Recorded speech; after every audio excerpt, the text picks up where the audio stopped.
గారు మరి మీరేమంటారు? అంటే చిన్న చిన్న పిల్లలు ఉన్నవారు కూడా వివాహేతర సంబంధాలతో కొనసాగుతున్నారు. మరి దీనిపై మీరేమంటారు? మొట్టమొదటి అంశం వైవాహికేతర సంబంధాలు ఉన్నాయనుకుని మనం స్వీపింగ్ జనరలైజేషన్ చేయడం తప్పమ్మా. రెండవది, వివాహం అనేది చాలా మంది కాంట్రాక్ట్ అనుకుంటారేమో, కానీ దానికంటే కూడా ఎక్కువ. ఎందుకంటే మన జీవితం అంతా కూడా కొన్ని రూల్స్ని పాటించడం, నియమాల్ని పాటించడం పైన ఆధారపడి ఉంటుంది. వివాహం అనేది కూడా అట్లాంటి నియమాలతో కూడుకునే ఉంటుంది. కాన్జుగల్ రైట్స్ అనేవాటి మనం చట్టంలో చెప్పుకుంటాం. ఈ కాన్జుగల్ రైట్స్ అనేవి వ్యక్తులకి, ముఖ్యంగా భార్య కానీ భర్త కానీ, వాళ్ళిద్దరికి కొన్ని హక్కులని బాధ్యతలని ఏర్పాటు చేస్తాయి. ఇవి రెండు లేకపోతే కుటుంబం పూర్తిగా దెబ్బతినే అవకాశం ఉంది. అందుకని ఇట్లాంటి కాంటెక్స్ట్లో చాలా మంది, అంటే మన దేశంలో 140 కోట్ల మంది జనాభా ఉన్నారు. ఇంతమందిలో చాలా తక్కువ మంది మాత్రమే ఈ వైవాహికేతర సంబంధాలు వాటికే ఎక్కువ ఇంపార్టెన్స్ ఇవ్వడం చేస్తున్నారని నా ప్రస్తుత అభిప్రాయం. ఎందుకంటే ఒకప్పుడు బైగమీ కాదు, 2-3 వివాహాలు చేసుకున్న సందర్భాలు కూడా ఉన్నాయి. కానీ ఎప్పుడైతే మనం బైగమీజ్ అన్ అఫెన్స్ అని చెప్పడం మొదలుపెట్టామో అప్పటి నుంచి రెండో వివాహాన్ని వివాహంగా పరిగణించలేదు. అంటే అక్కడ సంబంధం ఉన్నా కూడా దాన్ని కూడా వివాహంతో సమానంగా పరిగణించారు. సమాజం ఒక రకంగా ఆలోచిస్తుంది, మనం ఏదో తెచ్చిపెట్టుకున్న కొన్ని అంశాలను బట్టి ఇంకొక రకంగా ఆలోచిస్తాం. రెండో అంశం ఇక్కడ చెప్పుకోవాల్సింది ఏంటంటే, ఎప్పుడైతే మనం చట్టాన్ని గురించి మాట్లాడతామో దాని నుంచి ఎక్స్ట్రా మ్యారిటల్ అనేది వచ్చింది. కాన్జుగల్ అనే మాట ఎప్పుడైతే మనం మన చట్టాల్లో ఉపయోగించామో, దీనికి మనకు పోస్ట్ మ్యారైటల్ అనే ఒక కాన్సెప్ట్ దాంతో యాడ్ అయి ఉంటుంది. ప్రీ మ్యారైటల్ అంటే మ్యారేజ్ కంటే ముందు అయితే కనుక అక్కడ మ్యారేజ్ అనే బంధం లేదు కాబట్టి కాన్జుగల్ రైట్స్ అనేవి లేవు. మ్యారేజ్ తర్వాత కాన్జుగల్ రైట్స్ వస్తాయి. అంటే వ్యక్తులకి ఇద్దరికి, భర్తకి భార్య పైన, భార్యకి భర్త పైన కొన్ని అధికారాలు బాధ్యతలు వస్తాయి.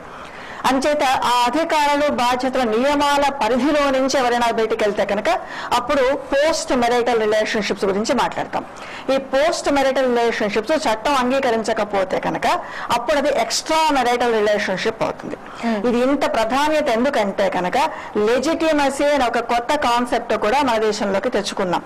ఒకప్పుడు అంటే హిందువులా కానీ ఇస్లామిక్ లా కానీ చేసినప్పుడు మనం ఈ లెజిటిమసీ కాన్సెప్ట్ అర్థం చేసుకున్న తీరు, బ్రిటిష్ వాళ్ళు వచ్చిన లాని మనం తెచ్చుకున్న తర్వాత లెజిటిమసీని అర్థం చేసుకున్న తీరులో చాలా తేడా ఉంది.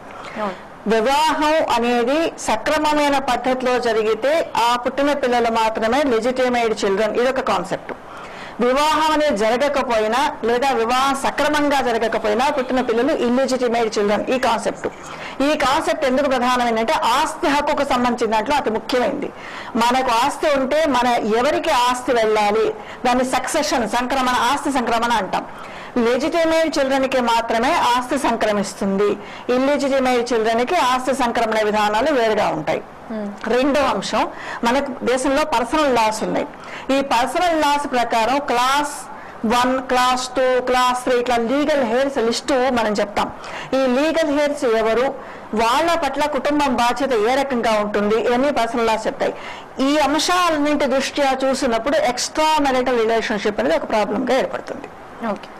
వ్యక్తిగతమైన అంశం కంటే కూడా ఇది సామాజికంగా, దాంతోపాటు చట్టపరమైన అంశాలు ఇచ్చి అది చాలా ప్రధానమైన అంశం. అయితే ఇది మనకి ఉన్న సమాజంలో ఎక్స్ట్రా మ్యారిటల్ రిలేషన్షిప్ అనేది ప్రాబ్లం కాదని ఎందుకు అంటున్నానంటే, గతంలో ఉన్నట్లాంటి సిచ్యువేషన్ ఇవాళ లేదు. గతంలో కొన్ని రకాల ఎక్స్పెక్టేషన్స్ ఉండేవి. కేవలం ఒక భార్యను మాత్రమే మనం కలిగి ఉండాలి, లేదా ఒక భర్తను మాత్రమే కలిగి ఉండాలి. మీరు కొన్ని రీసెంట్ గా వచ్చిన జడ్జిమెంట్ చూస్తే కనుక మీకు ఈ విషయం ఖచ్చితంగా తెలుస్తుంది. భర్తకి భార్య పైన విపరీతమైన అధికారాన్ని బ్రిటిష్ లా ఇచ్చింది.